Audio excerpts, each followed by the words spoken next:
there. How are you? I hope everyone is very well. My name is Gildart and I'm an actor, and I've been doing these fireside readings for quite a time now. We're over 100 days in.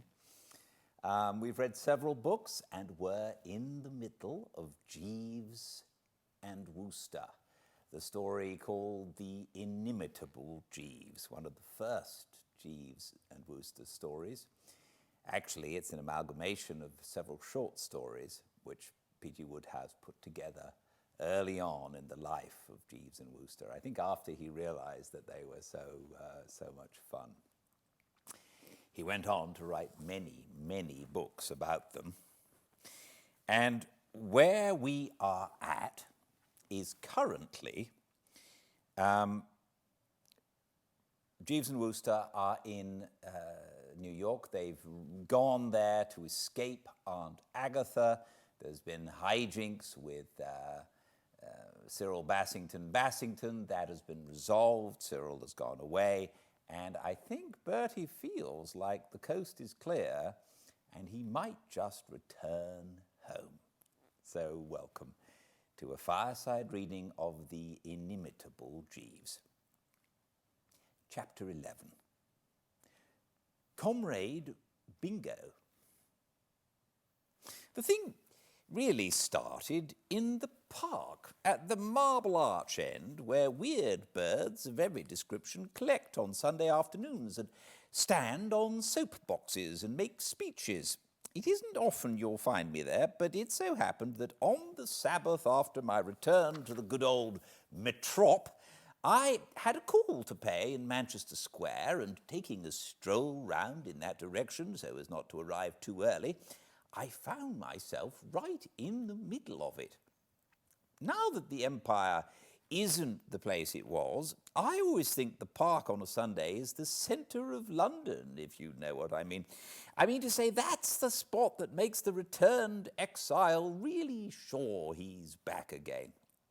After what you might call my enforced sojourn in New York, I'm bound to say that I stood there fairly lapping it all up.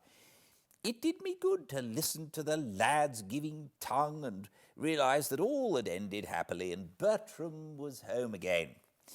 On the edge of the mob, farthest away from me, a gang of top-hatted chappies was starting an open-air missionary service. Nearer at hand, an atheist was letting himself go with a good deal of vim, though handicapped a bit by having no roof to his mouth. While in front of me there stood a little group of serious thinkers with a banner labelled Heralds of the Red Dawn. And as I came up, one of the heralds, a bearded egg in a slouch hat and a tweed suit, was slipping it into the idle rich with such breadth and vigour that I paused for a moment to get an earful. While I was standing there, somebody spoke to me. Mr. Wooster, surely. Stout chappie, couldn't place him for a second. Then I got him. Bingo Little's uncle, the one I'd had lunch with at the time when young Bingo was in love with the waitress at the Piccadilly bun shop. No wonder I hadn't recognised him at first. When I'd seen him last, he'd been a rather sloppy old gentleman coming down to lunch, I remember, in carpet slippers and a velvet smoking jacket, whereas now dapper simply wasn't the word. He absolutely gleamed in the sunlight in a silk hat, morning coat, lavender spats and sponge-bag trousers as now worn, dressing to a degree. "Oh, hello," I said, "going strong?" "I am in excellent health, I thank you. And you?" "In the pink, just been over to America." "Ah, collecting local colour for one of your delightful romances." Eh? I had to think a bit before I got on to what he meant. Then I remembered the Rosie M. Banks business. "Oh, no," I said, "just felt I needed a change." Seen anything of Bingo lately? I asked quickly, being desirous of heading the old thing off what you might call the literary side of my life. Bingo is your nephew. Oh, Richard. No, not very recently. Since my marriage, a little coolness seems to have sprung up. Sorry to hear that. So, you've married since I saw you. What? Mrs. Little, all right? My wife is happily robust, but not Mrs. Little. Since we last met, a gracious sovereign has been pleased to bestow on me a signal mark of his favour in the shape of a peerage. On the publication of the last honours list, I became Lord Bittlesham. By Jove, really? I say, heartiest congratulations. That's the stuff to give the troops, what? Lord Bittlesham, I said. Why? You're the owner of Ocean Breeze. Yes, marriage has enlarged my horizon in many directions. My wife is interested in horse racing, and I now maintain a small stable. I understand that Ocean Breeze is fancied, as I am told the expression is, for a race which will take place at the end of the month at Goodwood, the Duke of Richmond's seat in Sussex. The Goodwood Cup, rather. I've got my chemise on it, for one. Indeed. Well, I trust the animal will justify your confidence. I know little of these matters myself, but my wife tells me that it is regarded in knowledgeable circles as what I believe is termed a snip. At this moment, I suddenly noticed that the audience was gazing in our direction with a good deal of interest, and I saw that the bearded chappie was pointing at us. Yes, look at him! Drink them in, he was yelling, his voice rising above the perpetual motion fellows and beating the missionary service all to nothing. There you see two typical members of the class which has downtrodden the poor for centuries, idlers, non-producers. Look at the tall, thin one with the face like a motor mascot. Has he ever done an honest day's work in his life? No, a prowler, a trifler, and a bloodsucker. And I bet he still owes his tailor for those trousers. He seemed to me to be verging on the personal, and I didn't think a lot of it. Old Bittlesham, on the other hand, was pleased and amused. Great gift of expression these fellows have, he chuckled. Very trenchant. And the fat one, proceeded the chappie. Don't miss him. Do you know who that is? That's Lord Bittlesham, one of the worst. What has he ever done except eat 4 square meals a day? His God is his belly, and he sacrifices burnt offerings to it. If you open that man now, you would find enough lunch to support 10 working-class families for a week.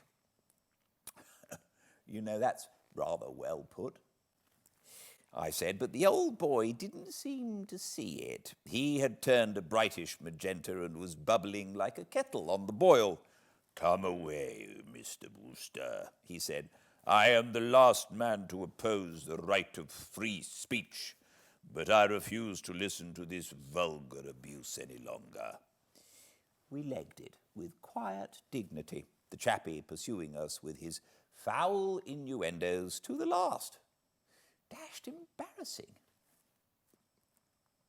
Next day, I looked in at the club and found young Bingo in the smoking hall. Hello, Bingo, I said, toddling over to his corner, full of bonhomie, for I was glad to see the chump.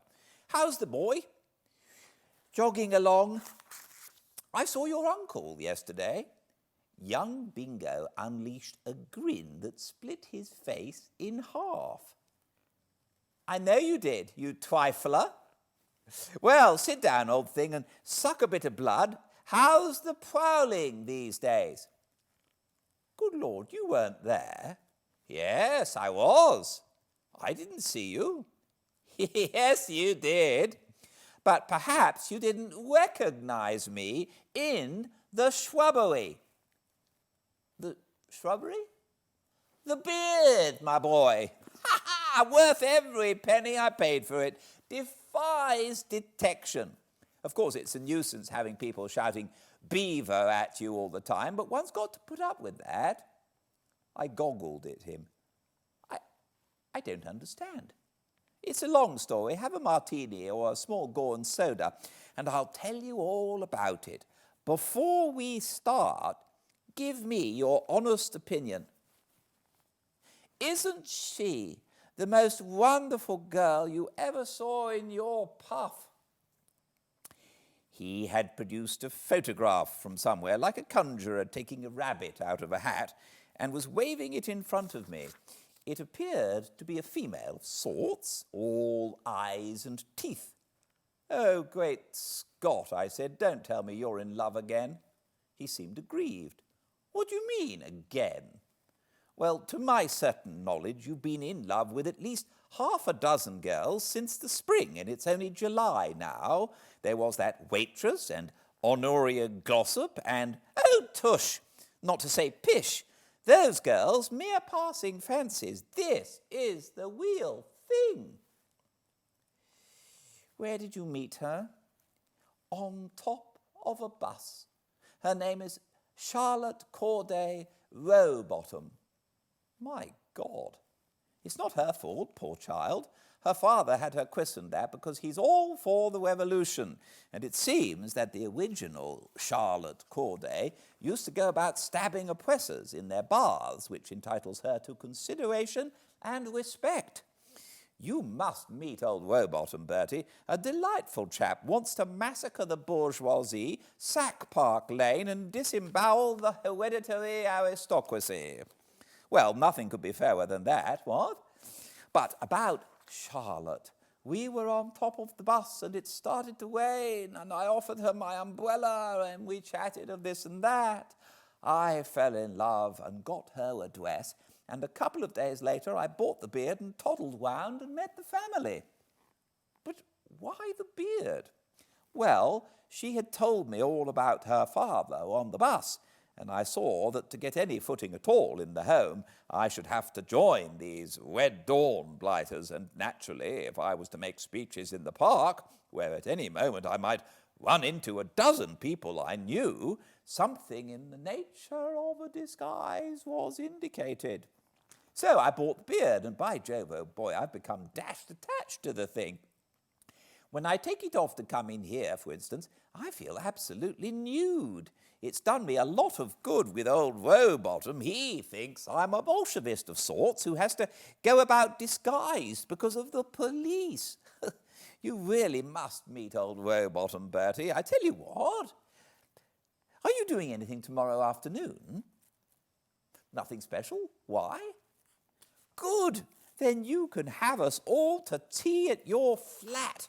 I had promised to take the crowd to Lyon's Popular Cafe after a meeting we're holding down in Lambeth, but I can save money this way, and believe me, laddie, nowadays, as I'm concerned, a penny saved.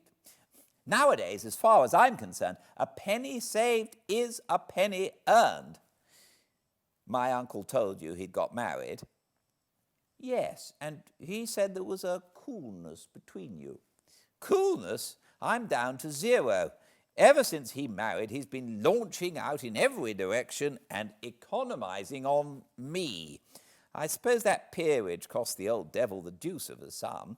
Even baronesses have gone up frightfully nowadays, I'm told, and he's started a racing stable. By the way, put your last collar stud on Ocean Breeze for the Goodwood Cup. It's a cert. I'm going to. It can't lose. I mean, to win enough on it to marry Charlotte with. You're going to Goodwood, of course? Rather. So are we. We're holding a meeting on Cup Day just outside the paddock. But I say, aren't you taking frightful risks? Your uncle's sure to be at Goodwood. Suppose he spots you, he'll be fed to the gills if he finds out that you're the fellow who ragged him in the park. How the deuce is he to find out? Use your intelligence, you prowling inhaler of wed corpuscles. If he didn't spot me yesterday, why should he spot me at Goodwood? Well, thanks for your cordial invitation for tomorrow, old thing. We shall be delighted to accept. Do us well, laddie, and blessings shall reward you. By the way, I may have misled you by using the word tea. None of your wafer slices of bread and butter were good trenchermen, we of the Revolution. What we shall require will be something on the order of scrambled eggs, muffins, jam, ham, cake, and sardines. Expect us at 5 sharp. But I say, I'm not quite sure. Yes, you are, silly ass. Don't you see that this is going to do you a bit of good when the revolution breaks loose? When you see old Rowbottom sprinting up Piccadilly with a dripping knife in each hand, you'll be jolly thankful to be able to remind him that he once ate your tea and shrimps. There will be 4 of us, Charlotte Self, the old man, and Comrade Butt. I suppose he will insist on coming along. Who the devil's Comrade Butt? Did you notice a fellow standing on my left in our little troop yesterday? Small, shriveled chap, looks like a haddock with lung trouble. That's Butt. My rival, dash him. He's sort of semi-engaged to Charlotte at the moment, till I came along. He was the blue-eyed boy. He's got a voice like a foghorn, and old Rowbottom thinks a lot of him. But, hang it, if I can't thoroughly encompass this Butt and cut him out and put him where he belongs among the discards, well, I'm not the man I was. That's all. He may have a big voice, but he hasn't my gift of expression. Thank heaven I was once cox of my college boat. Well, I must be pushing now. I say, you don't know how I could raise 50 quid somehow, do you? Why don't you work? Work? Said young Bingo, surprised. What, me? No, I shall have to think of some way. I must put at least 50 on Ocean Breeze. Well, see you tomorrow. God bless you, old sort, and don't forget the muffins. I don't know why, but ever since I first knew him at school, I should have felt a rummy feeling of responsibility for young Bingo. I mean to say, he's not my son, thank goodness, or my brother or anything like that. He's got absolutely no claim on me at all. And yet a large-sized chunk of my existence seems to be spent in fussing over him like a bally old hen and hauling him out of the soup. I suppose it must be some rare beauty in my nature or something. At any rate, this latest affair of his worried me. He seemed to be doing his best to marry into a family of pronounced loonies, and how the deuce he thought he was going to support even a mentally afflicted wife on nothing a year beat me. Old Bittlesham was bound to knock off his allowance if he did anything of the sort, and with a fellow like young Bingo, if you knocked off his allowance, you might just as well hit him on the head with an axe and make a clean job of it. Jeeves, I said when I got home, I'm worried. Sir? About Mr. Little. I won't tell you about it now because he's bringing some friends of his to tea tomorrow, and then you'll be able to judge for yourself. I want you to observe closely, Jeeves, and form your decision. Very good, sir. And about tea, get in some muffins. Yes, sir. And some jam, ham, cake, scrambled eggs, and 5 or 6 wagon loads of sardines. Sardines, sir, said Jeeves with a shudder. Sardines. There was an awkward pause. Don't blame me, Jeeves, I said. It isn't my fault. No, sir. Well, that's that. Yes, sir. I could see the man was brooding tensely. I've found, as a general rule in life, that things you think are going to be the scaliest nearly always turn out to be not so bad after all. But it wasn't that way with Bingo's tea party. From the moment he invited himself, I felt that the thing was going to be blue round the edges, and it was. And I think the most gruesome part of the whole affair was the fact that for the first time since I'd known him, I saw Jeeves come very near to being rattled. I suppose there's a chink in everyone's armour, and young Bingo found Jeeves's right at the drop of the flag when he breezed in with 6 inches or so of brown beard hanging onto his chin. I'd forgotten to warn Jeeves about the beard, and it came on him absolutely out of blue sky. I saw the man's jaw drop, and he clutched at the table for support. I don't blame him, mind you. Few people have ever looked fouler than young Bingo in the fungus. Jeeves paled a little, then the weakness passed, and he was himself again, but I could see that he had been shaken. Young Bingo was too busy introducing the mob to take much notice. They were a very C3 collection. Comrade Butt looked like one of the things that come out of dead trees after the rain. Moth-eaten was the word I should have used to describe old Rowbottom. And as for Charlotte, she seemed to take me straight into another and a dreadful world. It wasn't that she was exactly bad-looking. In fact, if she'd knocked off starchy foods and done Swedish exercises for a bit, she might have been quite tolerable, but there was too much of her. Billowy curves.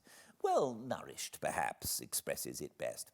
And while she may have had a heart of gold, the thing you noticed about her first was that she had a tooth of gold. I knew that young Bingo, when in form, could fall in love with practically anything of the other sex, but this time I couldn't see any excuse for him at all. "My friend, Mr. Wooster," said Bingo, completing the ceremonial. Old Rowbottom looked at me, and then he looked round the room, and I can see he wasn't particularly braced. There's nothing of absolutely oriental luxury about the old flat, but I have managed to make myself fairly comfortable, and I suppose the surroundings jarred him a bit. "Mr. Wooster," said old Rowbottom. "May I say Comrade Wooster?" I beg your pardon? "Are you of the movement?" "Well, do you yearn for the revolution?" "Well, I don't know that I exactly yearn. I mean to say, as far as I can make out, the whole hub of the scheme seems to be to massacre coves like me. And I don't mind owning I'm not frightfully keen on the idea."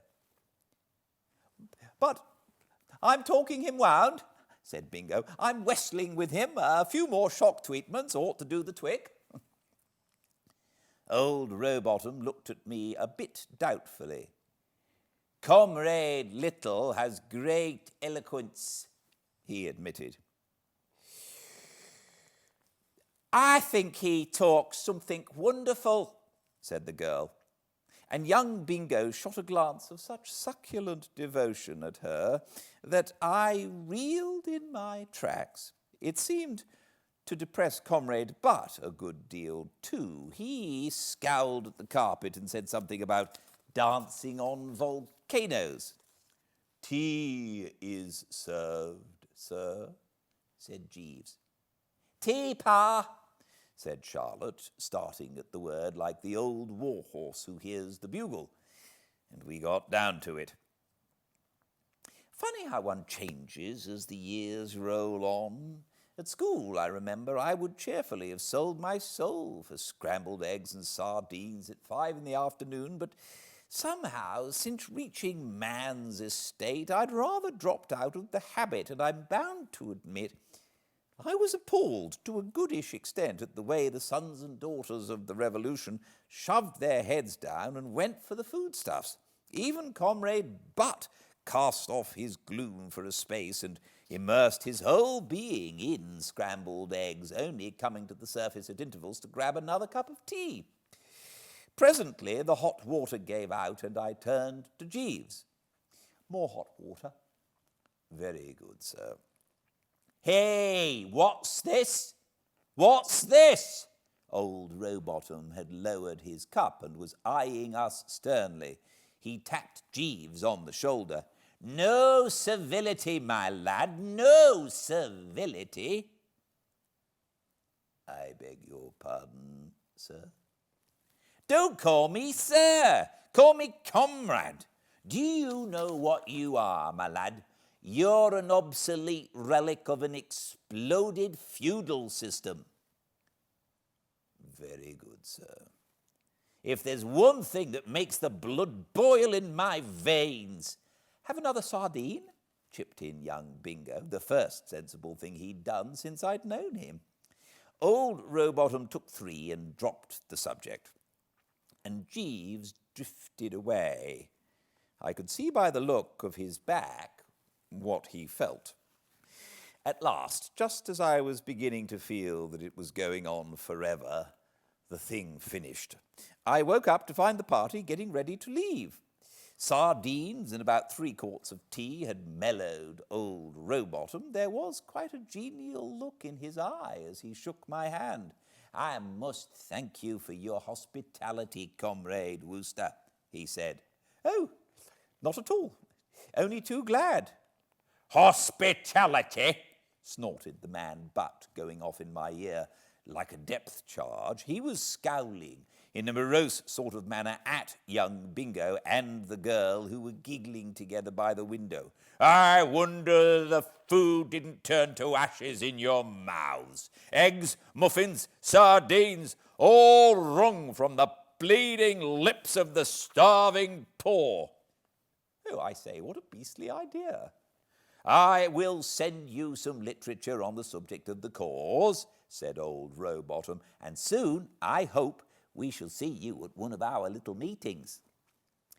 Jeeves came in to clear away and found me sitting among the ruins. It was all very well for Comrade Butt to knock the food, but he had pretty well finished the ham, and if you had shoved the remainder of the jam into the bleeding lips of the starving poor, it would hardly have made them sticky. Well, Jeeves, I said, how about it? I would prefer to express no opinion, sir.